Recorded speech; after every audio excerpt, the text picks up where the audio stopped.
Audio Jungle.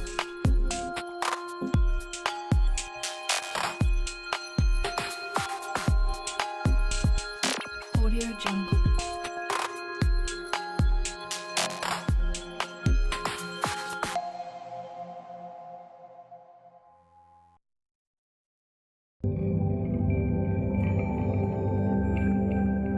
Audio Jungle.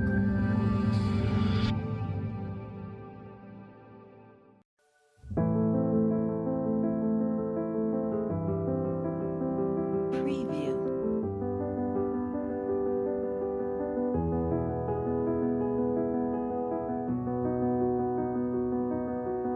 Preview.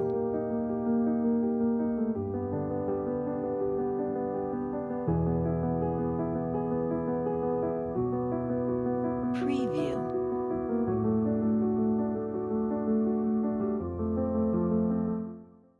Muy bien, vamos a continuar con esta segunda parte acerca de los principios de la educación peruana, insistiendo en el principio de la inclusión.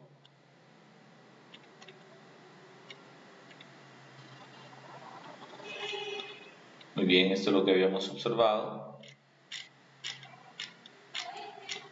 Y vamos a los casos. Aquí. Bien. A ver, va de la 1. Ya. A ver, primero, Pedro es un estudiante con un rendimiento académico suficiente en matemática, solamente que cuando se trata de resolver problemas suele demorarse más que sus compañeros y por lo tanto, es decir, tiene un ritmo de aprendizaje diferente y por lo tanto necesidades educativas individuales. 2. Los diferentes estilos de aprendizaje que ha observado el profesor Francisco en sus estudiantes lo ha obligado a ejecutar. Tiene estilos de aprendizaje diferentes en su aula. Entonces, ¿qué es lo que tiene que hacer? Bueno, actividades diferenciadas para considerar a los auditivos, a los visuales y a los sinestésicos. Esas actividades diferenciadas podrían ser, por ejemplo, si se va a trabajar un determinado tema, los auditivos pueden dialogar sobre el tema, discutir sobre el tema. Los visuales, ahí está la lectura, la revisión de videos, etc. Los sinestésicos cuando elaboran un esquema, un trabajo, una maqueta. De esa manera, todos están siendo incorporados en esa sesión de aprendizaje. 3. El profesor Francisco ha identificado que la mayoría de sus estudiantes presentan el estilo visual, por ello viene incrementando en su práctica pedagógica estrategias acordes para el estilo visual, excepto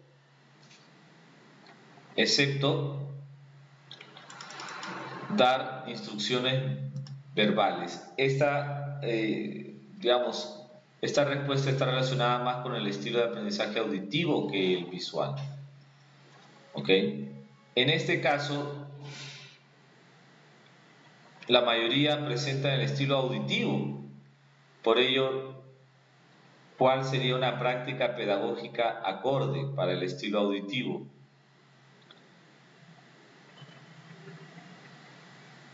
Decir o leer el mismo texto con distinta entonación. En todos los demás casos estamos hablando del estilo de aprendizaje visual, pero en este caso leer el mismo texto con distinta entonación va a favorecer al estudiante auditivo. 5. La profesora Marcela ha identificado que la mayoría de sus estudiantes presentan el estilo kinestésico. Dice, ¿cuál no es una práctica coherente para el estilo kinestésico? Para el estilo kinestésico, repetir palabras o frases haciendo analogías o sonidos similares. Esto tiene que ver más con el estilo de aprendizaje auditivo. Por eso la repetición de palabras o frases. En todos los demás casos se observa movimiento.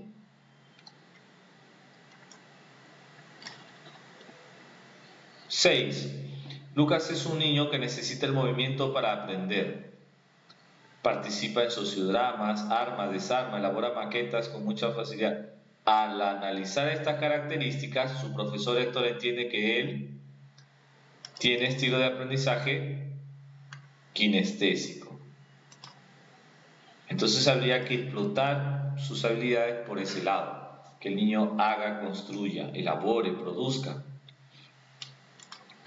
7. Para actuar en concordancia a lo encontrado a través de la observación y el análisis, el profesor Héctor empieza a pedirle a Lucas que participe de juegos o dinámicas que impliquen movimiento. Si ya se sabe que su inteligencia es, o el estilo de aprendizaje es kinestésico, entonces explotar esas habilidades implicará que juegue, que participe en dinámicas, que asuma mayor liderazgo en este tipo de actividades. 8. El profesor Manuel ha identificado que la mayoría de sus estudiantes tienen el estilo activo, cual no es una práctica pedagógica acorde con el aprendizaje activo. Entonces, en este caso, escuchar para analizar y emitir sus opiniones. Esta es más bien una actividad típica de un estudiante reflexivo, quien escucha, quien emite opiniones, quien participa de manera activa y reflexiva, analítica sobre un determinado tema. 9. El profesor ha identificado que la mayoría de sus estudiantes tienen un estilo reflexivo. ¿Cuál sería una práctica acorde?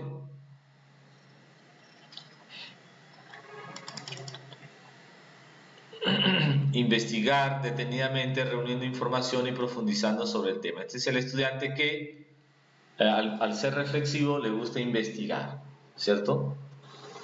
10. El profesor Jorge ha identificado que la mayoría de sus estudiantes presentan el estilo de aprendizaje teórico, cual no es una práctica pedagógica acorde con el estilo teórico, cual no es, dice. En este caso se refiere a actividades en las que el estudiante no se vincula a lo teórico, sino más bien a las cuestiones prácticas o espontáneas. Ver a los demás hacer algo y poder imitarlos es una actividad relacionada a una característica de un estudiante activo. Y aquí nos preguntaba sobre el estilo teórico. La profesora Liliana ha identificado que la mayoría de sus estudiantes son pragmáticos. Por ello, ¿cuál sería una práctica pedagógica acorde? El pragmático, elaborar planes de acción con un resultado evidente. Ese jovencito está esperando que se acabe la parte teórica para empezar la parte práctica. Entonces, por eso, elaborar un plan de acción. 12. La profesora ha identificado un grupo de estudiantes con déficit en el desarrollo de su inteligencia intrapersonal. Repito, autoconocimiento, de repente autorregulación o automotivación. ¿Cuál sería una actividad pertinente? Elegir un valor e incorporarlo en sus acciones y comportamientos de la semana. Trabajar el tema de los valores y la práctica de actitudes y comportamientos en sí mismo. Todos los demás tienen que ver con la inteligencia interpersonal. Por eso se habla de proyectos grupales, en la A, en la B, dinámicas también grupales, y en la D, participación en proyección social con la comunidad. 13. La profesora Sonia ha identificado que hay déficit en inteligencia lingüística, que no debería presentar, que no debería hacer, si el déficit es inteligencia lingüística. En este caso, la inteligencia lingüística y la alternativa B nos habla de identificar sus características personales, fortalezas y debilidades. Tendría que ver más con la inteligencia intrapersonal que con la lingüística. Entonces, ese es el error. 14. La profesora Patricia ha identificado un grupo de estudiantes con déficit en el desarrollo de su inteligencia lógico-matemática, cual no es una actividad pertinente para la actividad, la inteligencia lógico-matemática no corresponde, por ejemplo, desarrollar investigaciones de características del ambiente de la zona en la que habita. Entonces, esta situación más corresponde a la inteligencia naturalista, conocer las características del ambiente. En todos los demás casos, la inteligencia lógica se manifiesta con la elaboración, por ejemplo, de organizadores, de la planificación de estrategias y de los experimentos. En todos estos casos hay inteligencia lógico-matemática. 15. En este caso, la profesora ha identificado que hay déficit en el desarrollo de su inteligencia corporal sinestésica, por lo que ha planificado una actividad pertinente. Inteligencia corporal sinestésica. ¿Qué tendría que hacer? Aquí tiene que ver con los ejercicios físicos rítmicamente. Esta situación se relaciona más con la inteligencia musical. Ya en todos los casos, por ejemplo, en las disecciones de animales se refiere a la motricidad fina, diseño de mapas, planos, maquetas, motricidad fina, armar, construir, etc. Perdón, pero aquí se refiere a cuál sería una actividad, deberíamos corregir, no pertinente. ¿Ok? Bien, entonces aquí, ¿por qué no? De hecho que si vemos ejercicio físico, cualquiera lo puede relacionar. Lo que pasa es que aquí la clave no está en el ejercicio físico, sino en el ritmo con que se hace el ejercicio físico. Por eso que se vincula más a la inteligencia musical. 16. La profesora en este caso tiene en sus estudiantes un déficit de desarrollo de su inteligencia espacial. Entonces, ¿cuál no sería una actividad coherente? Las líneas de tiempo. La línea de tiempo, más que una actividad espacial, es una actividad para la inteligencia lógico-matemática, el orden, la estructura, etc. 17. A ver, Carlos es un niño con discapacidad visual. Tiene ceguera parcial o severa o moderada. Entonces es matriculado en una escuela inclusiva. Ante esta noticia, el docente Antonio, ¿qué debería hacer con su programación? Lo que se llama adecuación curricular o adaptación curricular. Sí, bajo un principio de inclusivo, así haya un estudiante con este tipo de discapacidad, pues el docente debe planificar su programación para ese estudiante único. La importancia es que se incorpore a estos espacios educativos formales. 18. Sin embargo, el profesor Antonio no tiene claro este proceso. ¿Qué significa hacer adaptaciones curriculares en el marco de una enseñanza inclusiva? Adaptaciones curriculares implica adaptar el currículo a las reales necesidades de los estudiantes.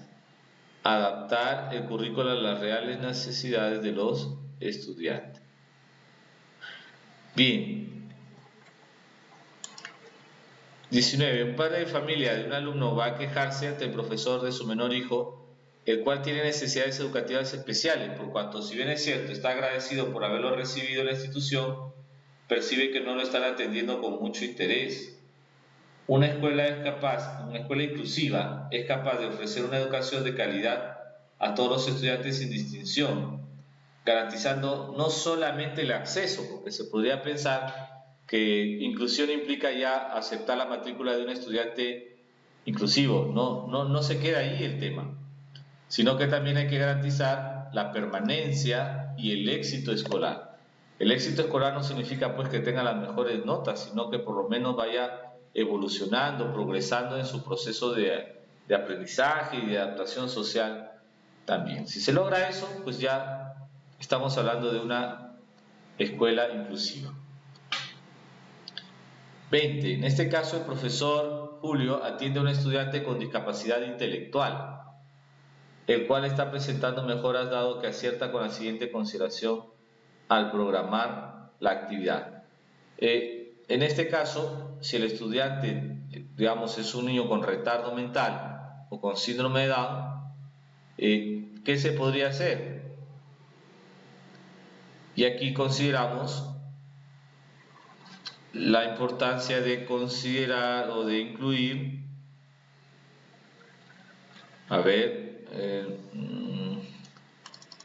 secuenciar las capacidades. Si tiene dificultades de nivel intelectual, habría que secuenciar las capacidades y contenidos en orden creciente de dificultad para garantizar la comprensión. Si el estudiante tiene problemas a nivel intelectual, pues sencillamente secuenciando se facilita la comprensión de los diferentes contenidos. 21. El profesor Mariano atiende a un estudiante con capacidad auditiva. Él está presentando mejoras dado que acierta con la siguiente consideración al programar las actividades. Este es un estudiante con discapacidad auditiva, es decir, con un cierto nivel de sordera. Bueno, ¿qué hacer para un estudiante con discapacidad auditiva? Aquí, hacer las explicaciones mirando a la clase, porque seguramente el lenguaje corporal, las expresiones faciales y los recursos expresivos en general van a hacer que el estudiante con discapacidad auditiva no lo puede escuchar, pero puede interpretar lo que está diciendo el profesor. Eso se llamaría inclusión. Bueno, en el caso de la 22, el profesor Carlos atiende a un estudiante con discapacidad visual, el cual está presentando retrocesos, porque al programar las actividades, el cual está presentando retroceso porque al programar las actividades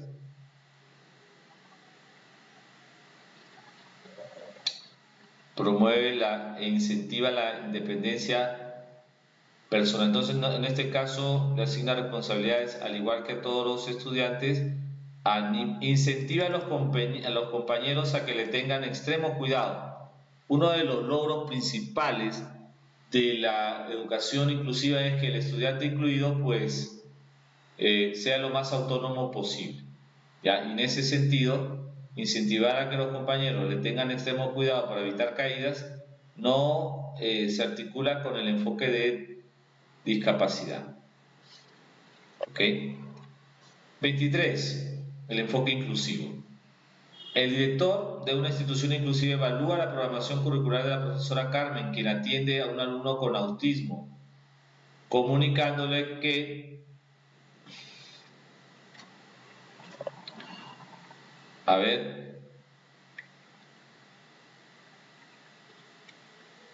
en este caso vamos a observar que le dice, ha acertado en las estrategias y en la dosificación de los contenidos.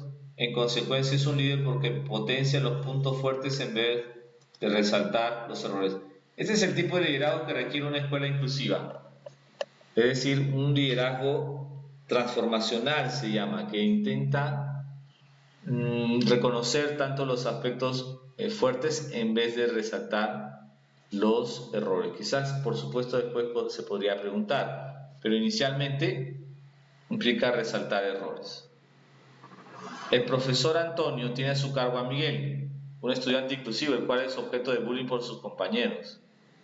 El profesor se da cuenta que Miguel no avanza. ¿Qué acción importante el docente obvió el profesor Antonio y le está generando inconvenientes? Y eso es básico. Y esto es clave. Para empezar, cuando un estudiante inclusivo se incorpora inicialmente en un aula regular, lo primero que hay que hacer es generar un clima de respeto y valoración entre los estudiantes, de tal manera que no se produzca esta situación mencionada como el bullying. 25. Piero es un estudiante con discapacidad auditiva, seguramente sordera relativa, moderada, y no logra entender los mensajes del profesor. ¿Por qué no entiende los mensajes del profesor? En este caso, discapacidad auditiva y no logra entender los mensajes del profesor. En este caso, si no logra entender los mensajes del profesor, es porque tiene discapacidad auditiva, no puede escuchar y entonces casi no utiliza los recursos visuales para apoyar su explicación. En este caso, si el docente está explicando un tema, para que el estudiante lo pueda entender, tiene que apoyar su explicación con esquemas. Esto le va a facilitar el entendimiento. Si no los utiliza, es que no logra captar el estudiante. Carlos es un estudiante con necesidades educativas especiales, por cuanto presenta una discapacidad visual. El profesor que trabaja con él es especialista en TIC y reconocido por la comunidad por el uso de videos, infografías, etc. ¿Qué debe hacer para brindar un servicio educativo de calidad? En este caso, tendría que adecuar los procesos de enseñanza-aprendizaje de acuerdo con las características y capacidades de cada estudiante. O sea, no es porque él maneje las TIC, pues todos los estudiantes se tienen que adaptar a él. En realidad es al revés. Tienen que adecuar su proceso de enseñanza al tipo de estudiante que tiene. Y por último, para atender a un estudiante superdotado con un servicio educativo de calidad se tendría que tomar medidas específicas. No es una pauta metodológica para estudiantes con necesidades educativas especiales asociadas a talento o superdotación. No es una pauta metodológica para estudiantes superdotados. Bien, dice, realizar una distribución inflexible en el aula de espacios y tiempos, evitando que rompan con la estructura de la clase. Al contrario, si son chicos superdotados, tienen una condición especial, pues tendrían que apoyar esa situación de interacción. ¿Ok? Muy bien, entonces ahí están las 27 preguntas. Ha sido un gusto, colegas, y hasta una nueva oportunidad.